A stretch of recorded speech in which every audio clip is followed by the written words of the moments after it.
What is our biggest moral responsibility today as human beings?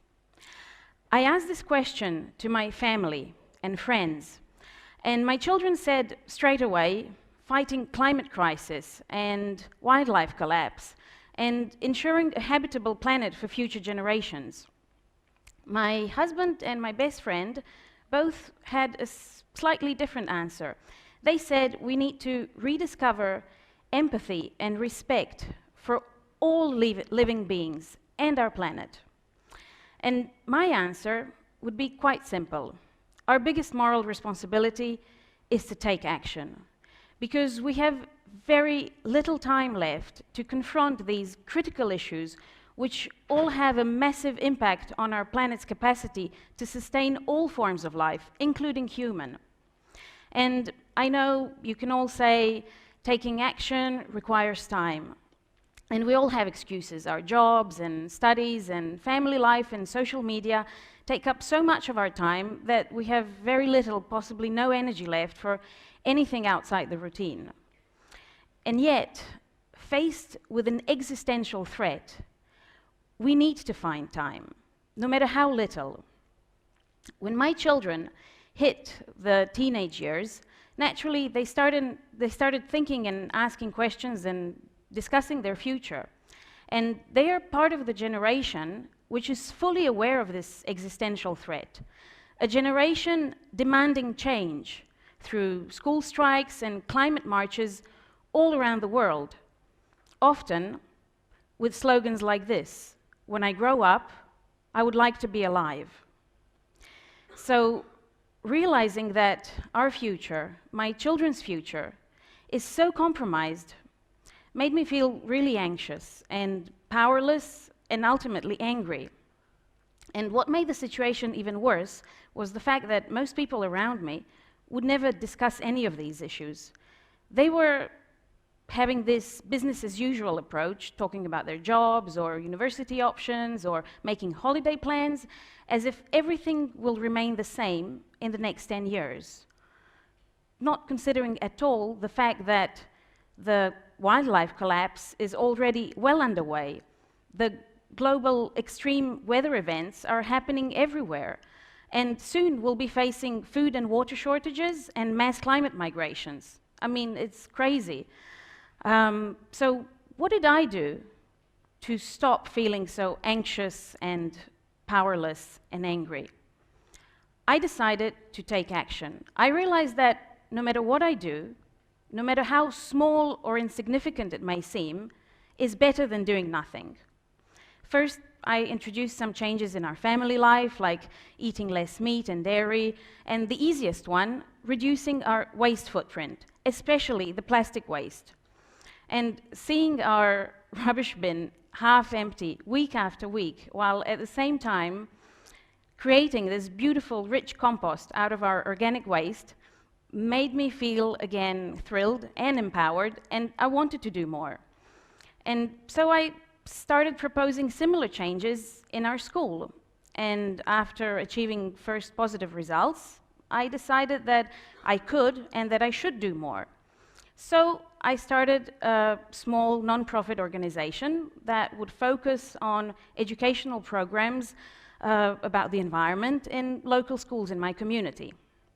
Well, things didn't go quite according to plan, because last summer, when I arrived to Croatia with my family for summer vacation, more specifically to the island of Zlarin, I couldn't just relax and forget about my newfound activism. Because I was so involved in fighting plastic waste back home, all I could see in Zlarin was unnecessary plastic everywhere.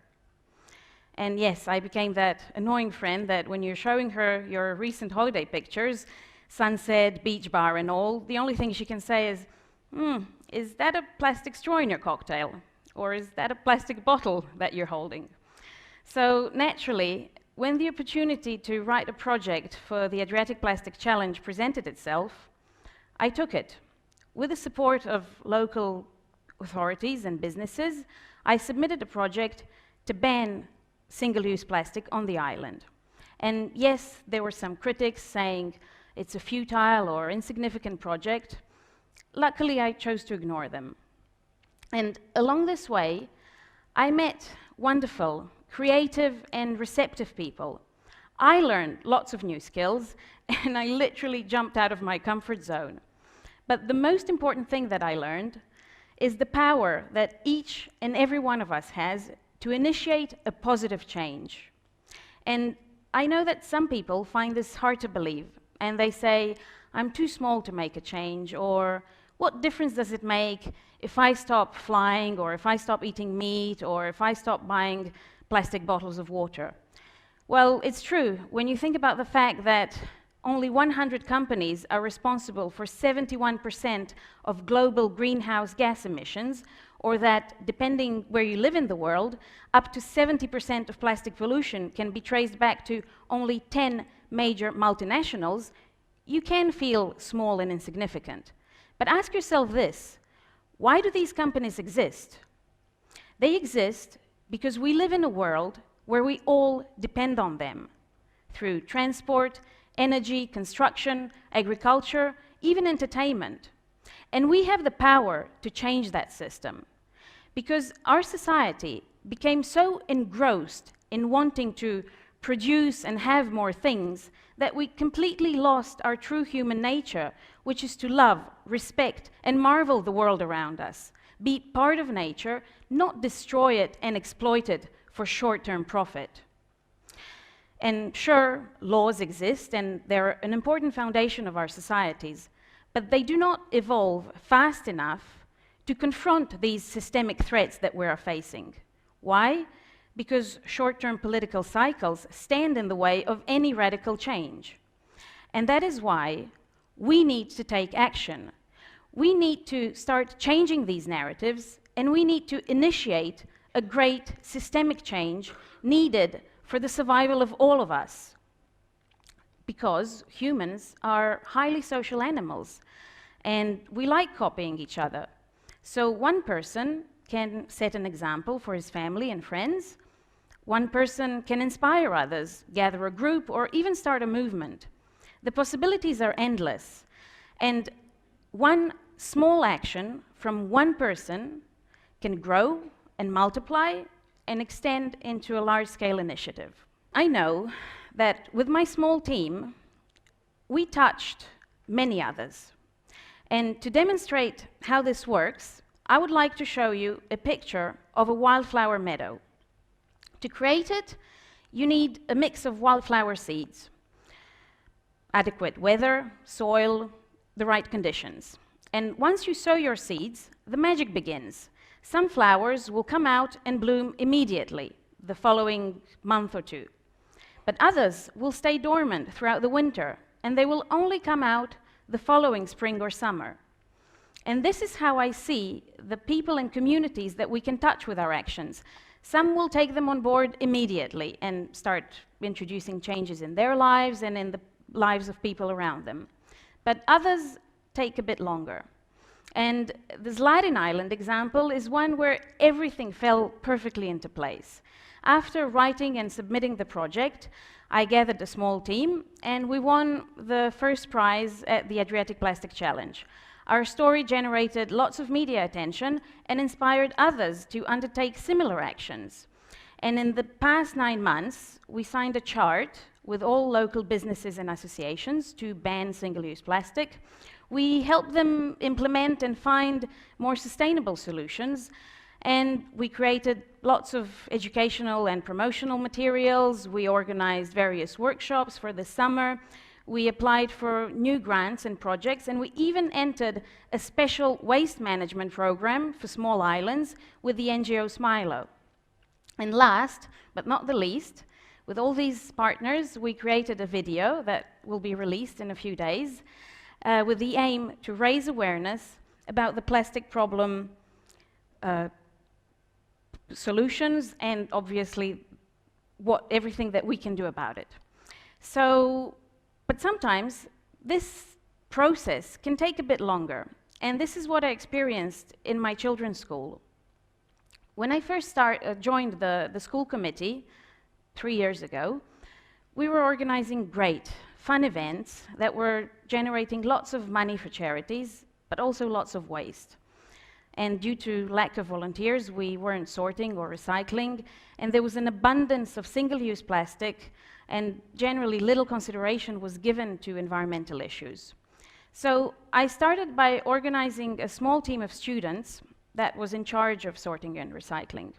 Then I suggested that we ban all those cheap, small plastic prize toys that we were distributing. And then I thought we can push it a bit further, so I suggested that we replace all single-use plastic with more sustainable options.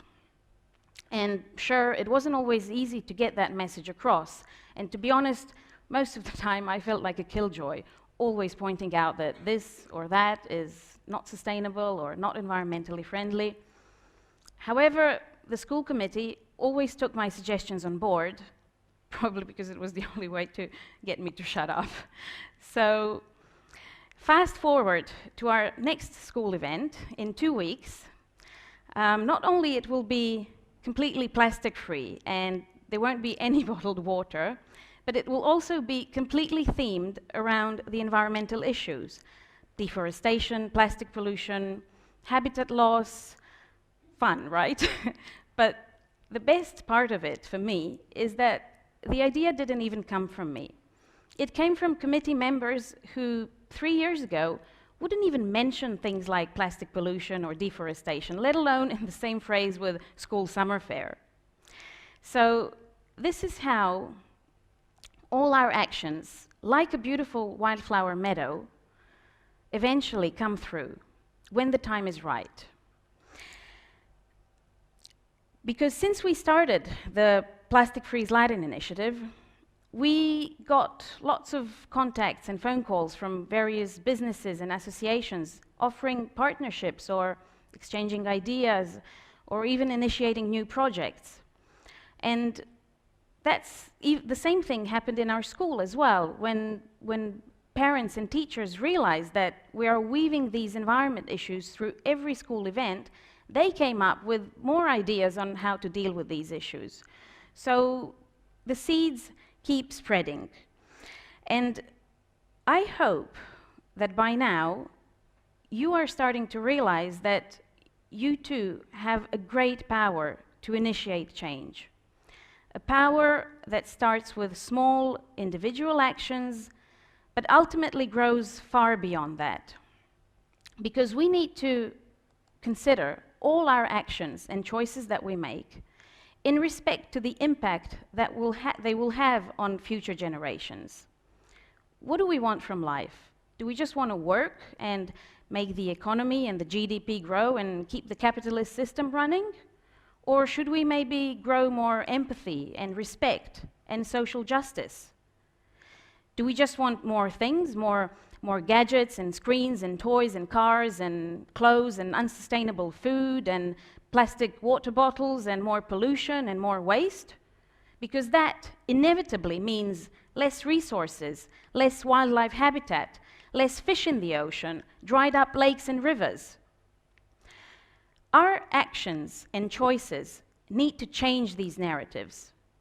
They need to show and reflect that having the latest piece of high-tech or trendy clothing made thousands of kilometers away by underpaid workers, it's not cool. Traveling half across the planet for holidays is not fantastic.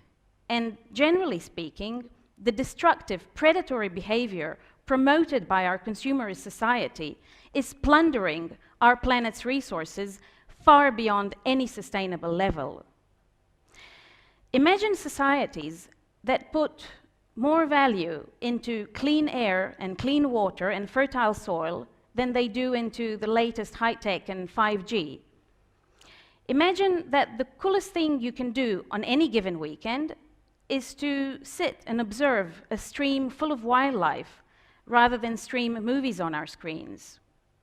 Imagine that our children can recognize and name more trees and insects and birds than they can logos of famous clothing brands. Imagine a world where boring, fertilizer and water-hungry lawns are replaced with beautiful, rich wildflower meadows. That is the world we should be aiming for. Because since I started this talk, we destroyed 140 hectares of primary tropical forest. We emptied 15 trucks of plastic waste into our oceans. And we probably lost forever one species of amphibians or vertebrates or insects.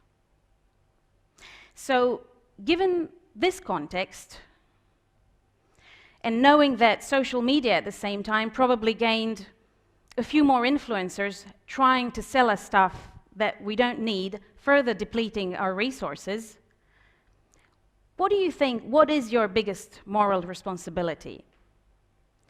And while I leave you with this quote by Margaret Mead, I'd like you to think, what action can you take to stop and reverse these terrible trends?